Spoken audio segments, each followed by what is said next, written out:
Hey guys, I have a super winner. So it says, I am so Columbo style in these last 3 videos. That's what I'm reading to you here. Oops. Oh, what the hell happened here? Here we go. So, I am so Columbo style in the last 3 videos. I've been slowly nibbling on it to give it to you and to walk you up to where I want to show you, to what I want to go with. So I hope someone will catch on the hint coming. Neutral axis. I want to give someone a shout out if you can come close to what I mean. Take a stab at it and base it off all 3 videos, but especially this linked video, and connect it with the one before and tell me what I could be hinting about. Okay, this is going to go to Chezblarger. It's just going to tear this up. Chezblarger is. Let's see if it's right here. Further hint, you get nothing for free. There's a design attempted to get a lot of freebies with respect to neutral axis. I want you to section the loading off in your mind and find my clues. Shit, my man tore it apart. Let's go here. I'll show you them in a second. But here is what you see now is the BMA or beam type A, if you want to call it that. And then you have the floor above it, the 11-foot floor out to here. Remember 7-11? 7 down, 11 over, and then 11 again. So this section here is on top of here. I don't know the distance from there to there, but I do know that the pad, changing colors, the top of the pad is somewhere about 9.5 inches thick. So this pad over here, as you can see it all over here, I'm going to take this away, is the 9.5 inches. So if I come over to here, it's, clean that up.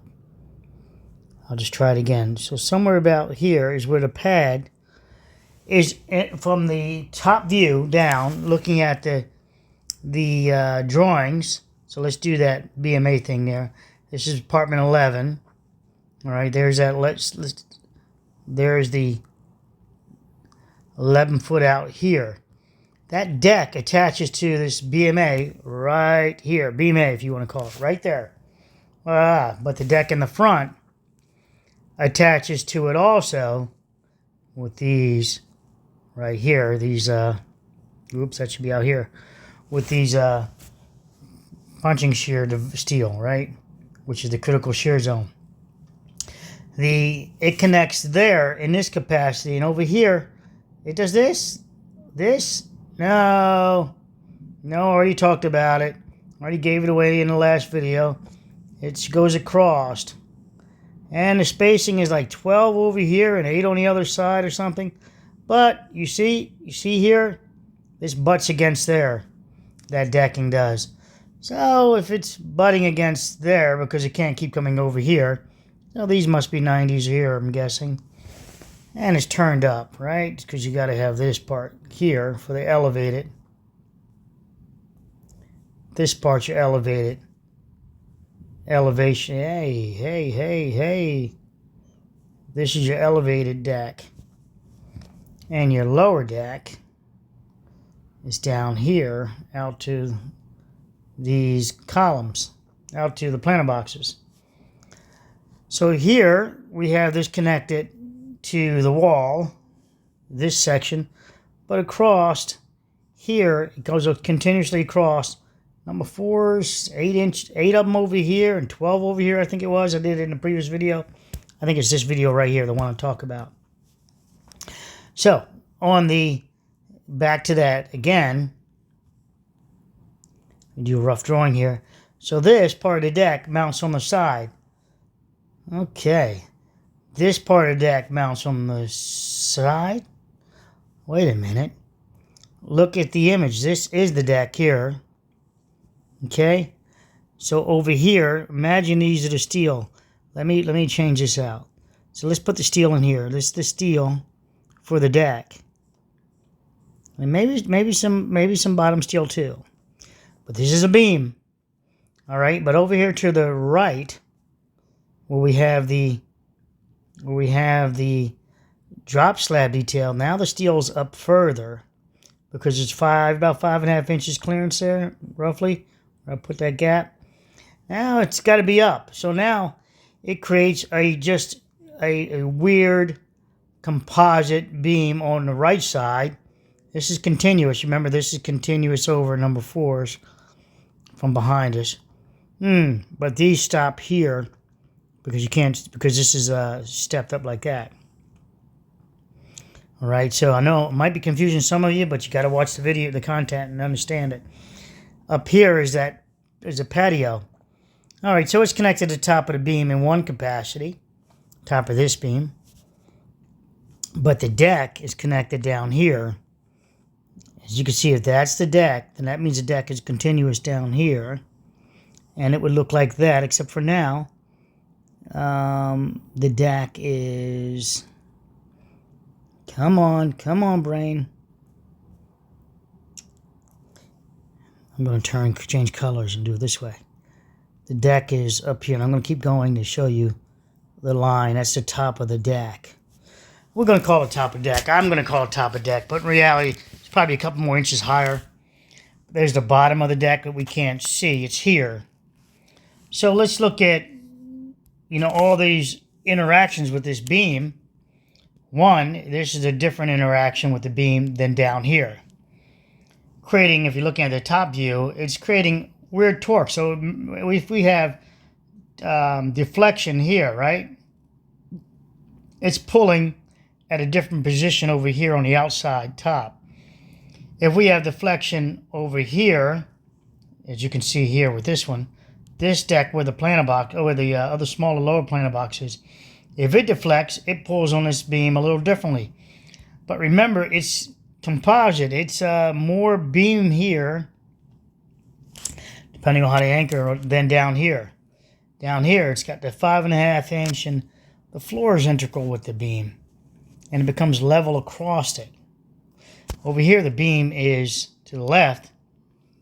The beam is sort of like this, with this end down here to your left, as I try to take some liberty here, because it's not, you got to pretend like you're looking at it from this side, bird's eye view, but you're looking at it from there.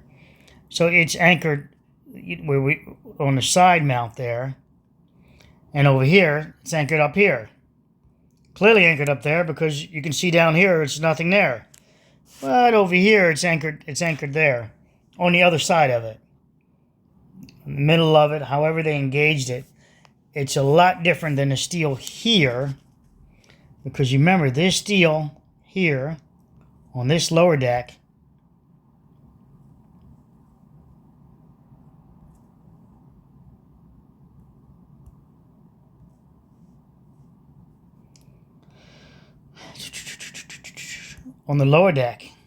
goes up to there,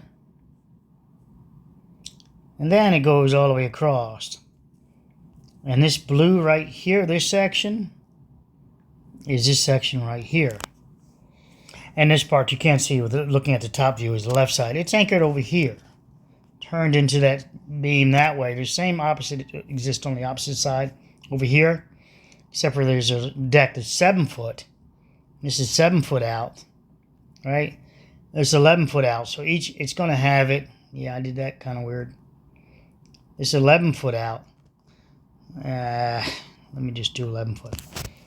This is 11 foot out, and it's anchored over here, and then transitions. Remember, this is all deck, so this is 90s here, 90s there, but this is where you're going to get your invisible 90s. You can't see them behind there. So if this is the beam, and you've got the part of the deck to the right, as you look from the bird's eye view, it mounts over here. Deflection here pulls this beam differently than if it was down here. Deflection, say in this section, well, it pulls across this beam here. If this one continuous piece of steel, it pulls over here. And this one, it can sag and pull across there, creating sort of like a punching shear deal where you have your beam, and then your deck like this, where you're losing your steel in the middle. So if you remember, I showed you the top view of the scraping when they were executing the cleanup. The top view of it with the crane, with the excavator, cleaning off the steel here. We see some steel here.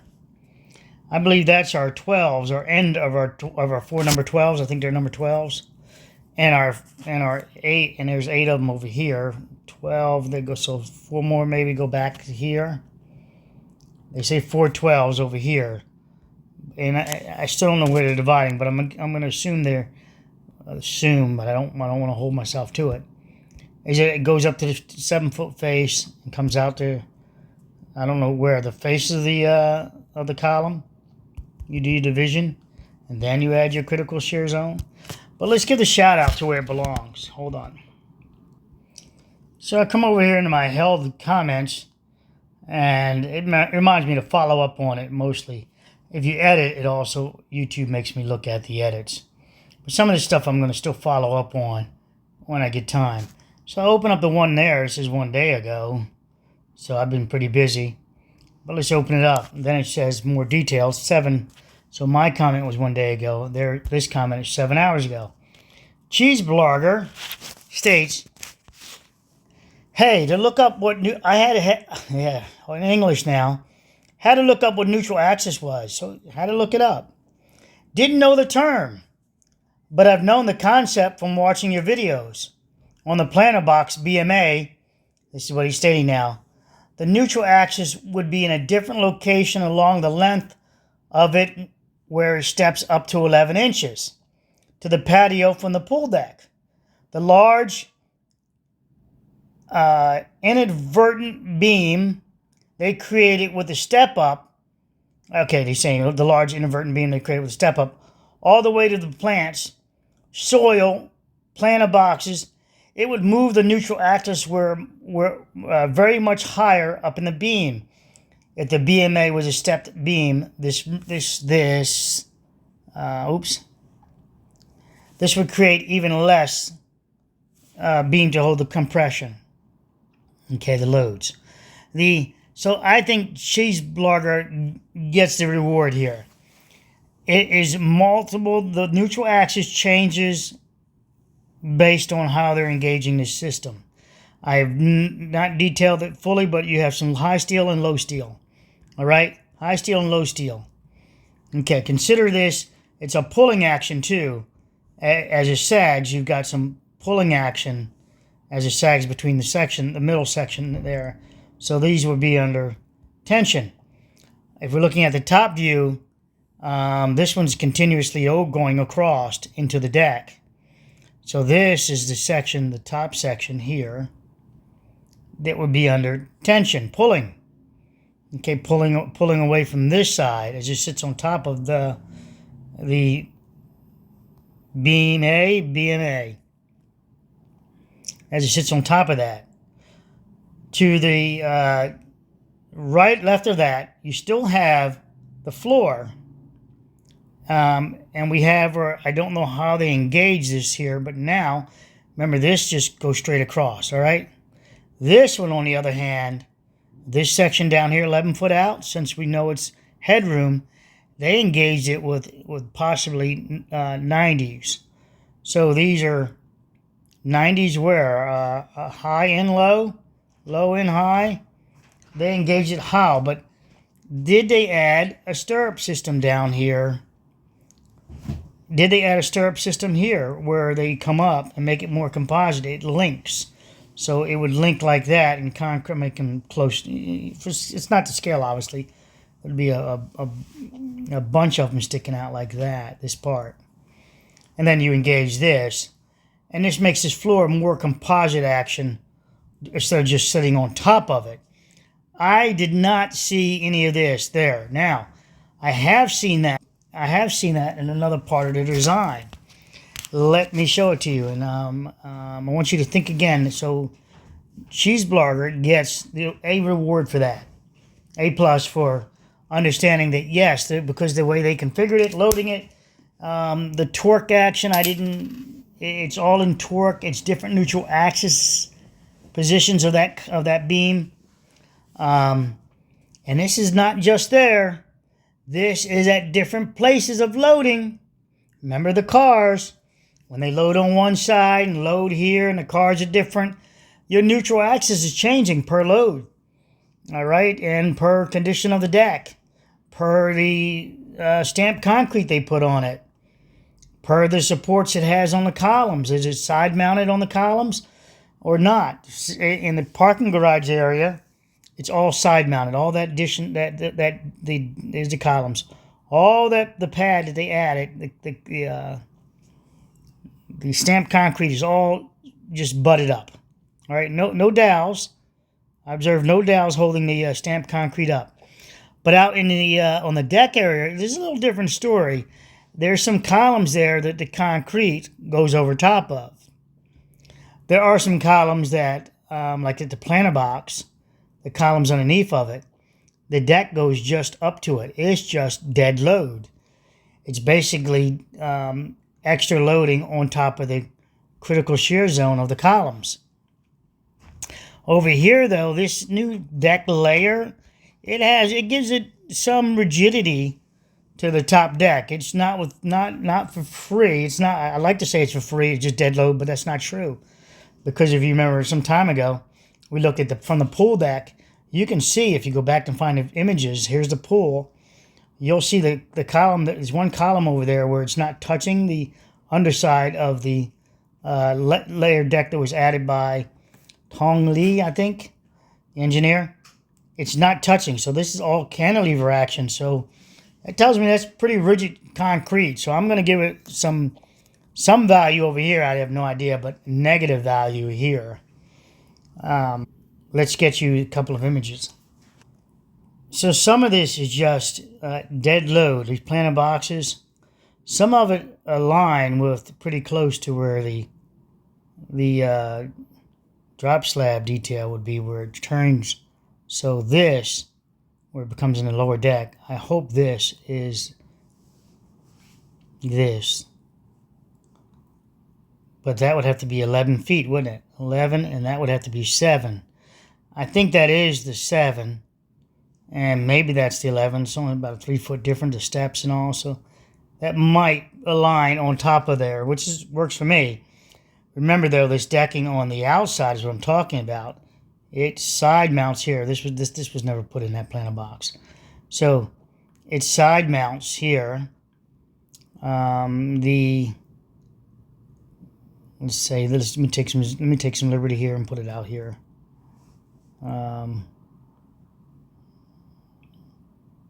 Shit. What about there? So these are, yeah, my liberties. Liberty.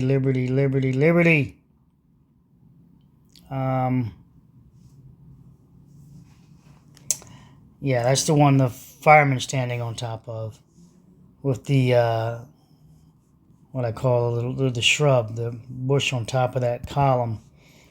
This one we can't observe, but this is where the extra load was, the planter box, right over top of the column. Over here, all these steps were added.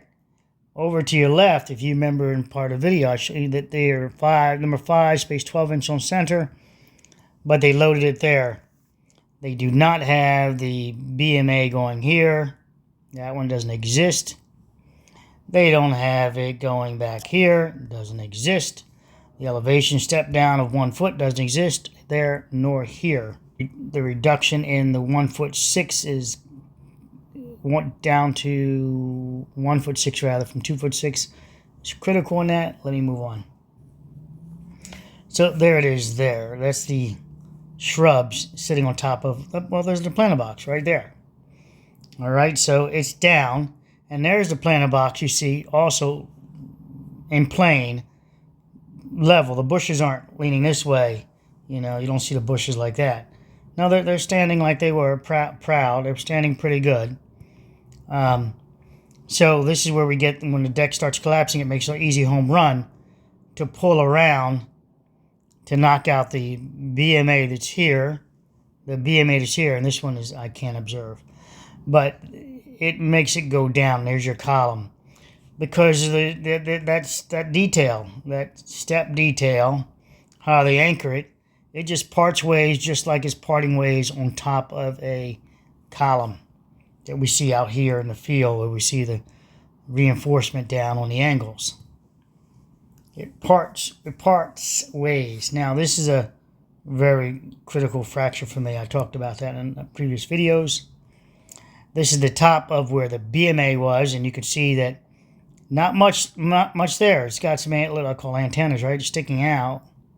All right, this one's curled. This one's like that, so it broke. I think this one here just popped. This one fractured, popped. This one is curled. That one bent also. This one had the most engagement, or the weakest. I think it just popped. I got a close image in that, but we don't have to bother with it. It punched through, and now we're down. Now you see why it's easy to take out that column, although the driveway is here. All right, but the way they engaged it was at right here, where the four number 12. Four number 12s would have gone up here. So 1, 2, let's say, 4, and then 8 went across. Shit, I didn't scale that at all because that's way back here. I didn't scale that at all. There's 12. There's 12. 12. Okay, so the deck is a step up also. So it's 12. 12 here all together. But they don't line up because this one says 8 and this one says 12. They never talked about them lining up. Now, I talked to you about that if overlapping steel worked, it wouldn't matter where you put it because you're telling me it works. So it wouldn't matter.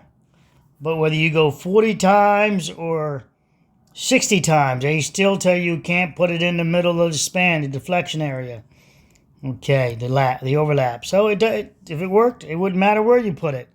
It doesn't work. All right.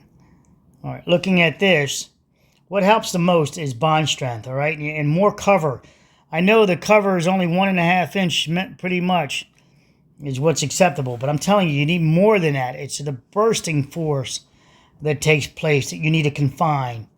Confine the bursting force of that steel, and especially if it's at the bottom. You only put 1.5 inches here. Well, you wonder why it burst off. Look at this cone, if you will. You're only having 1.5 inches here. It makes for an easy spall.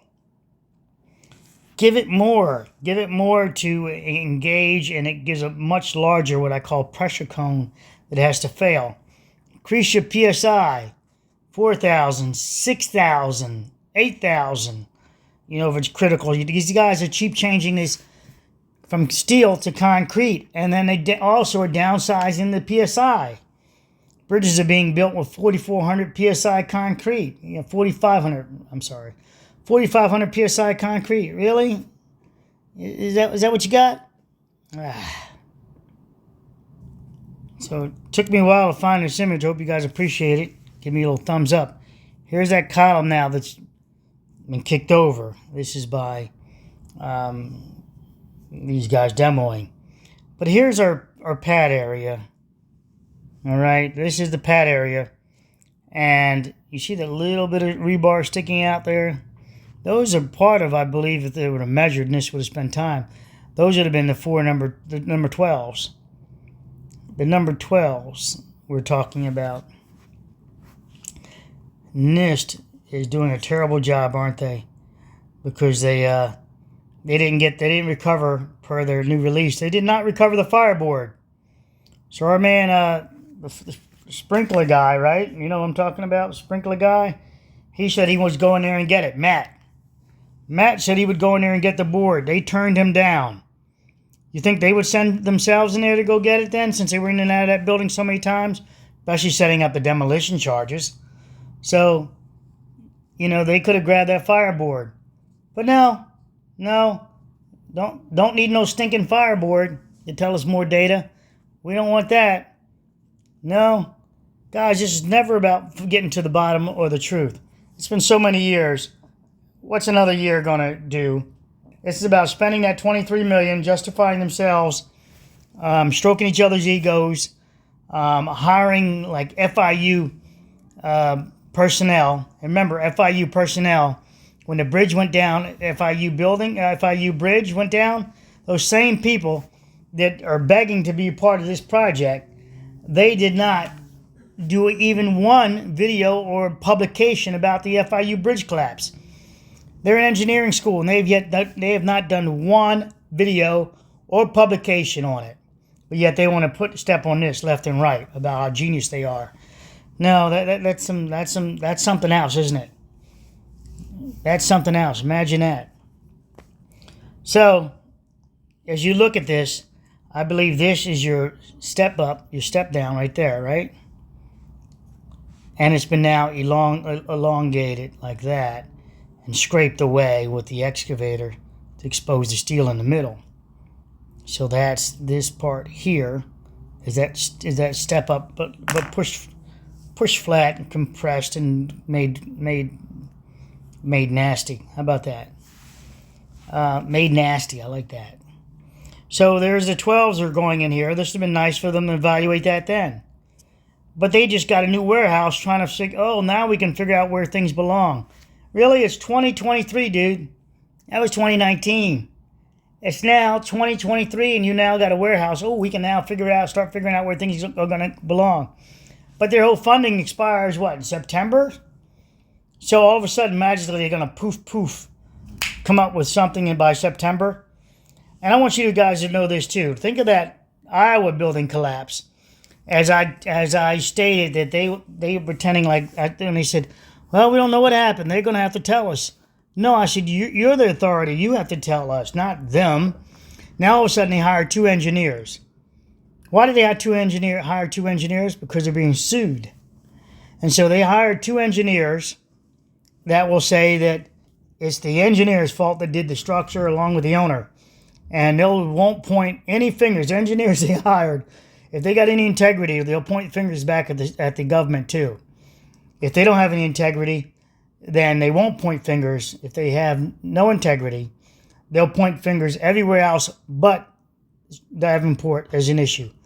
If they touch on Davenport as an issue very softly, like Davenport, did what they did. They did the responsible thing. And they even try to respin it. And they even showed up, to check when they didn't have to. That's just respinning it, right? That's just, trying to protect them from the lawsuit. And then if the fire department stating that, we showed up, they had a permit, and their balls looked braced, and it didn't look like the braces were failing. What are they, brace experts now? They're brace experts based on load and everything else? That's craziness. So they did a structural evaluation, if you think about it. Both of them. Per their own statement, they said that they looked at the braces and they weren't buckling, so they must have been okay. So if that's the case, they did a structural evaluation, both of them, the fire department and the city, with their statement. They declared that, not me. I'm tying it in because governments never go against themselves, all right? They go against a single individual. They'll throw under the bus quick and fast, but they won't throw themselves under the bus. All right, so this is that section. All right, and I believe this is the drop slab detail. This column here had steel going across it. Like that. All right, it was like that. But over here, the second stage, it had steel going up to it, not across it. But all of a sudden, when you come out here, steel goes across. So you can see how this creates a load issue. This is one action on the beam, and this is a different stress on the beam. That's the lower section where it would interact with the lower deck. And at the top deck, it would interact with the deck that's elevated 11 inches further. That would interact differently, including how it ties into this section back here. Will be tied into the 1'6" drop drop, slab, detail, slab, drop, detail. So it's so friggin' torquish that part of the deck is tied into that 1'6", and then out here, part of the deck's not. And then out here, none of it's tied into the 1'6", but then it's tied into this other beam that goes across the middle. This thing was a friggin' nightmare of torque, this beam setup, and the way they tied into it with the anchorage. And obviously, when they tore apart, when they removed this debris, as you see, this came apart pretty easily, and so did this. And what's left? This section in here. This section in here identifies itself as, oh, I mean, when they pulled off this concrete to the left, this is still left behind. There's no saws out here. We didn't see any saw cutting over here. We sort of, when they took that little piece away and they destroyed the evidence, I called it. And that cost me total shadow banning from that point forward. So here's my little sweetheart right here. See that? That's a gap. And this is the reinforced. This is the reinforced. They came up this way. This shows you when the deck went down. Because remember, this is built 90, like this. It's not built with a hook like that. It's not built like this. It's built 90, so it tells you that how the deck, when it went down, punching shear around it, going down right to it tells you the direction, the path. It went down that way before it let go, and it was able to bend it to that direction, and then it's torqued, bending forward towards us. You can see this is like this. I'm sorry, so you can see it's away, like the back side of it. All right, so look at this. Now watch what I show you. Ready for it? I'm going to pause the video. You pause the video. I want you to, what I'm going to show you, and let me give you a hint, because you guys can pause it. So a hint is, I just talked about that reinforcement. Tell me where the reinforcement came from on the column specifically. Pause the video and tell me. Now I'm going to keep going now, so you should have paused. All right, so right there's the track. Right there. So this reinforcement right here was right there, and turn that way. It folded towards us, spalling off the concrete that was there, and it stopped at that location. But there is the, see the path of it? I'm surrounding it. Oh, I could probably zoom in. There it is. Right there. All right, and hello. So it tells you which way she be going. And NIST and all their powers that be can't figure this out. So here's your structural deck, your first base deck right here. This is the deck the guy added, that Tong Lee. He should be part of the lawsuit, you would think. This support was added later. It was not. This is clear. There's a clear span between here. This thing is in cantilever from here to here. It's significant distance, which tells me this is a very strong deck, but also heavy as all get out. So I said I would show you how they can engage the beam, whether it be like a stirrups and you stick it out. Well, in this beam that was rocked, right, a new position, it does come up like that. And now it was a floor on top of here one time. I saw it, and they then demoed the floor out. I think I have a better image for you than this on that. So you can see that this part, let me move this out of the damn way. This steel here goes further up, and then they added this other steel. And I think you might be able to see it further back. The floor was engaged, so this beam was composite. It went all the way up to here, and then she stopped there with the loops that went around, and then they gauged the floor into it. I think I can do a much better indicator than that. So remember, the floor is right about here. There's just a little bit of cover missing on it now. It was smooth. The guy was standing on it with the dogs. This loops were not parted, but it was just a little bit more, and the floor went all the way over to there, to the both sides. The flooring did. That was the floor. And you can see here, all this was the floor. This is where the other beam came out from this one to engage the other direction. And we can see the steel now. This is steel pretty evident. What do you think about Papa Smurf trying to get him wiggle his way into, I think, into Davenport collapse by saying they should investigate it. More money, man. How much money you need to make? I mean, he's older guy, right? How much more you need? So from this angle, you can see it is propped up, but it's not touching. It just looks like that. It's propped up, but that's just safety reasons. I'm sorry, it's propped, not propped up. Propped up implies sort of like I'm saying it was elevated. No, it's just made stable. So if you look over to your left, this is the section that we've been dealing with. Frankly, I think I might have did a video and went off of these three instead of being over to your left. It happened a couple of times. I kept doing that. This stuff gets in your eyes. So look, there's the 5 number 12. That's that 11-inch change right here. Change elevation. And the decking here, you can see it's 5 12-1 centers right here. Now they don't continue over here. They stop, I believe, right here at the 11-foot extension. And then what takes over is these 8 number 4s going straight across all of this. All right, up to the edge, into the critical shear zone, I believe. So it would be like 8 of them. So divide this face to here, that face by 8. Over here to your left, it says 12. So maybe you get 4 more. I don't know the division, how you know, if it does that. Let's see, 7, 3 feet. It's a 3 foot difference. So you'd have to divide that by 3 foot. And I don't see that coming out to where they're overlapping.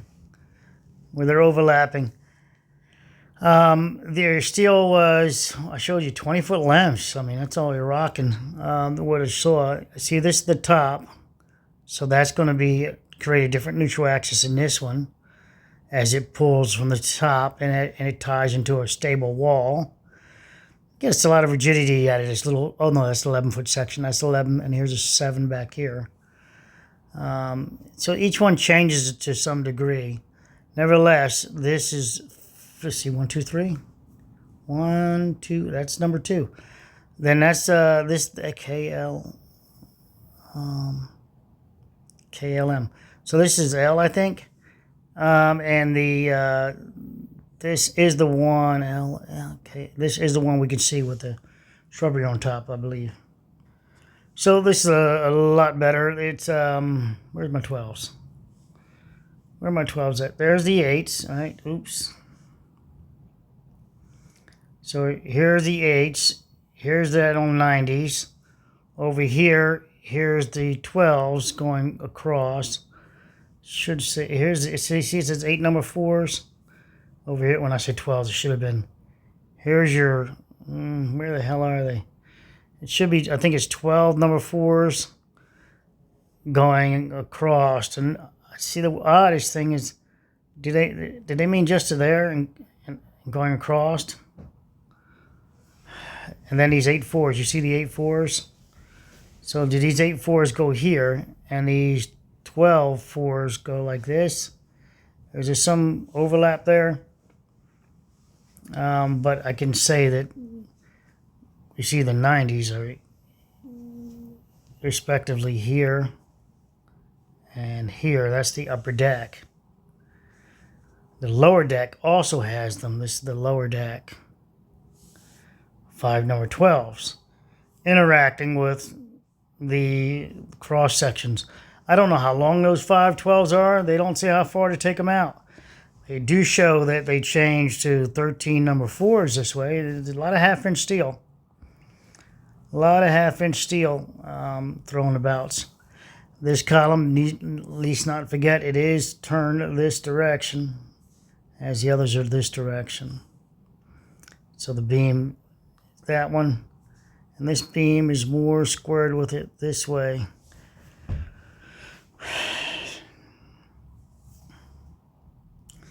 So Chezblarger,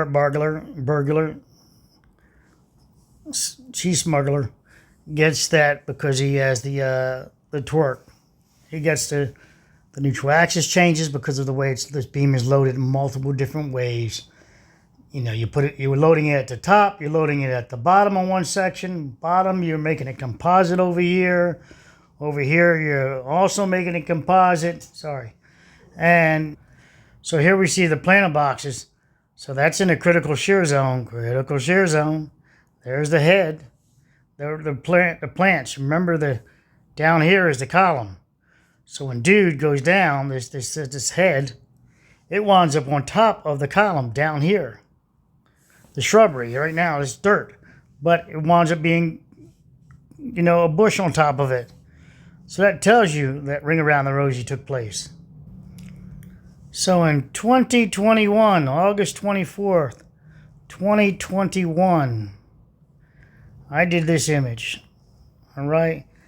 And I'm picking on that darn K column and trying to show that the stresses, how they're offset. This one lines up, and showing that the stresses, how they're it's all offset. This is my crazy wild dog, because it's way offset. It just, you know, it just stands out to me as offset. So it's like, I'm picking you. It's nothing magical for me to pick it. And then what's great though is the photographs show up. Remember, we did not have access to those photographs back then, and yet 2021 8/24, I'm all over it. And I have this is the way I'm describing the horseshoe of it, the deflection.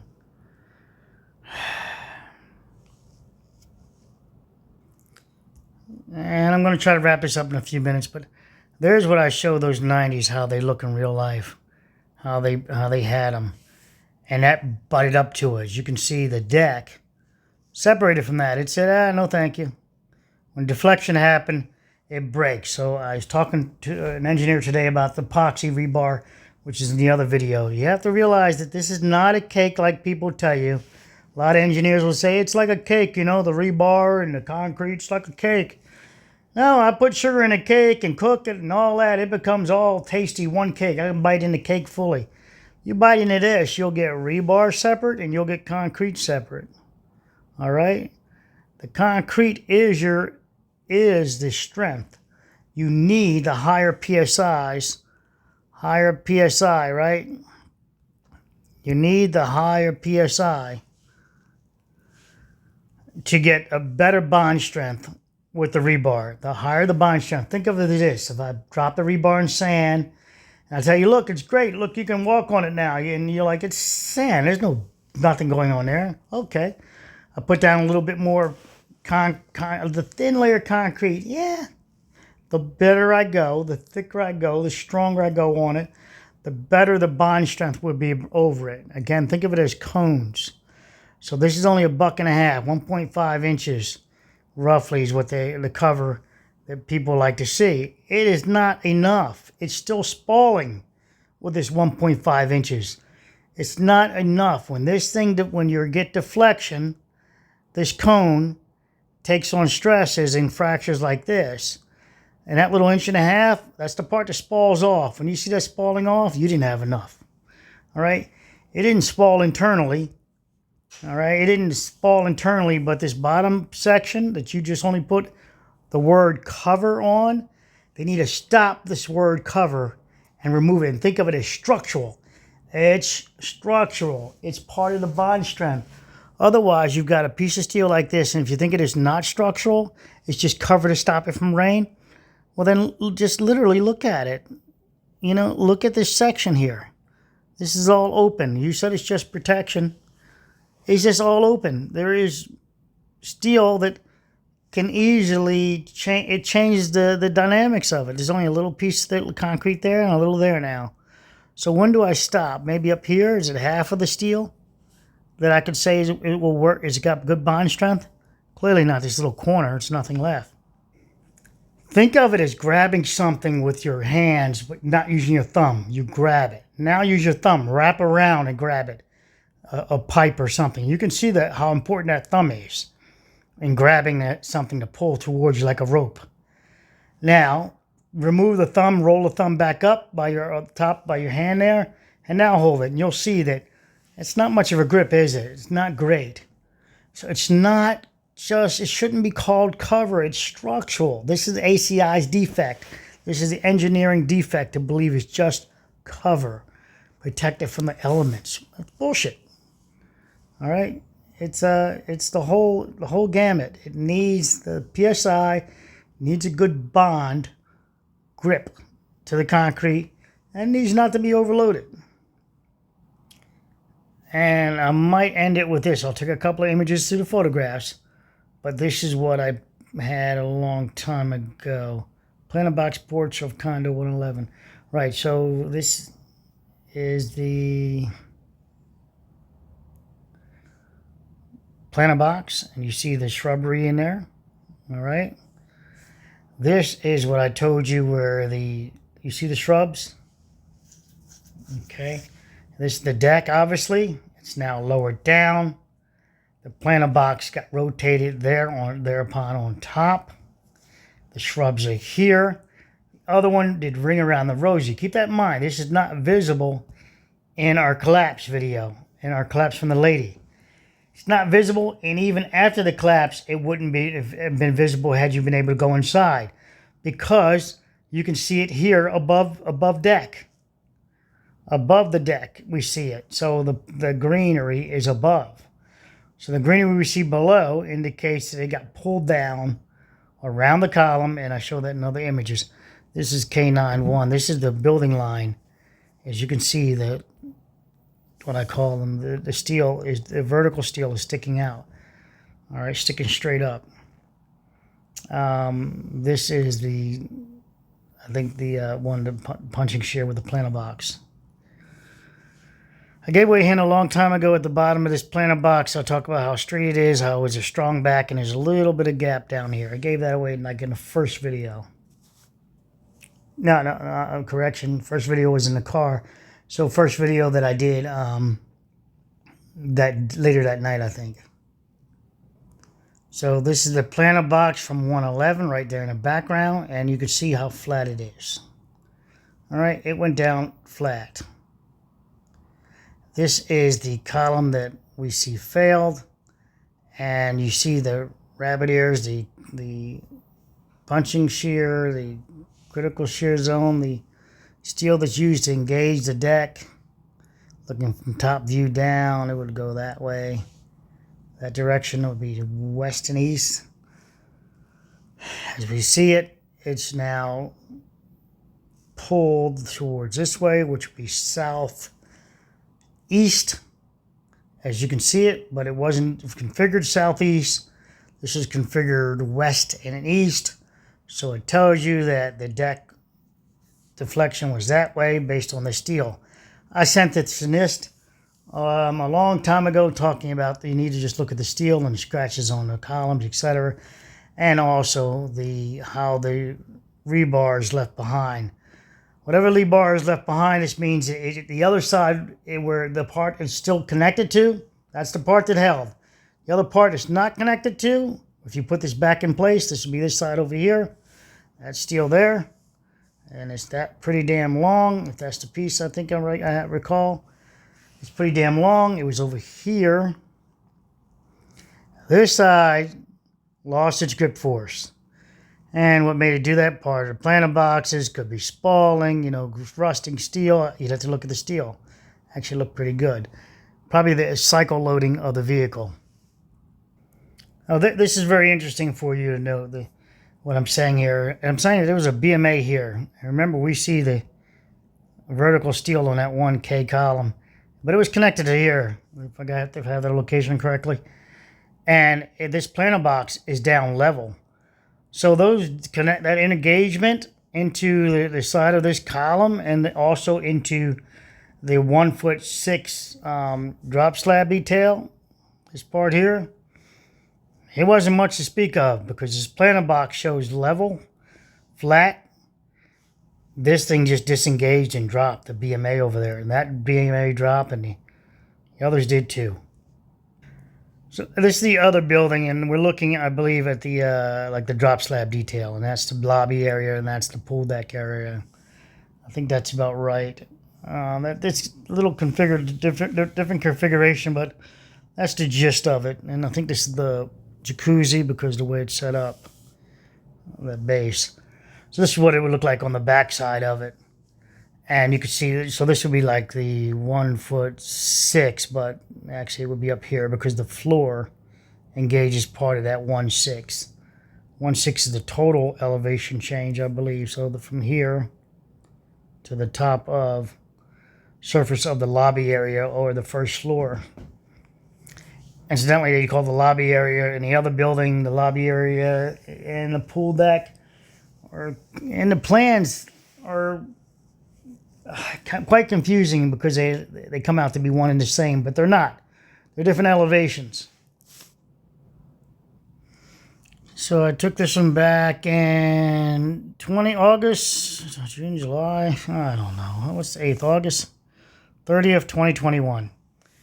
Late night, 11:06. This is the gap I reference, and also this railing, as you can see, it's engaged down here, is not torqued, not bent. So we have a box that went down like a strong, I'm getting tired. But before I go, I'll give a shout out to Matt again. Here's part of the fire system that would have went off after the deck triggered. And because the pipes are on the ground, it's a loop system. There's the water on the ground there. The loop system reduced the pressure because it was still flowing. And that's why it didn't have super high pressure coming out. When we see it in the video, just surging. It was still running the loop the best it could and letting water make its way back to here. The loop was still working, so the system was working. Matt's system was working. He didn't install the sprinkler system, but the system fired up, worked. He called everything else. Yeah, he regrets being pressured into being part of the settle, everybody having to settle, that his insurance company didn't fight. He regrets that. They didn't fight. You guys remember when I had these little sketches I did there? This is what matters. Surfside, taxes first. Taxes first. Always get back on the revenue base. People are expendable. So you guys can wait for NIST all you want, but see that steel, the scratch marks, steel right here, right between my two lines. Well, now I just scratched it out a little bit. Right there, right between the 75 that goes up. That means that the steel down here was still engaged. So it can, and this side, when it was up here, this side is the side that released that long length of steel that then whipped around and came down this side and still engaged over here. So the side it gave during that section is this side. This side it gave free, that no longer had the bond strength with the rebar, was that side. As you see with the ears, I call them, the shear heads, this one's turned off that direction, which would indicate sagging that direction to bend over that steel and to be in a flat deck. How do you do it? Not a tool. Without a tool, you use the deck as leverage. Using the deck as leverage, it tells you that to bend over that shear head piece, that section, went that direction. I mean, it's clear. It's spalled off also some concrete. But it's that direction. Following that path, the leverage is this way, which puts us back to the butterfly. This side, what am I wasting my time for? So ending the video with Chezblarger. You are the master of it. You are correct as your neutral axis, thinking that the neutral axis changes based on all the way they loaded the beam, just like you would load a piece of steel or a piece of wood in all that weird way. It's not for free. You just don't get to load it just because you can. You get nothing for free. You can't load those beams any old way you can. You can't just make it one half composite floor, the other half hanging into it like a hanger off the side of it. You don't get it for free. And ending the video. Take care. Love you guys. Bye. Don't forget to give me a thumbs up, please.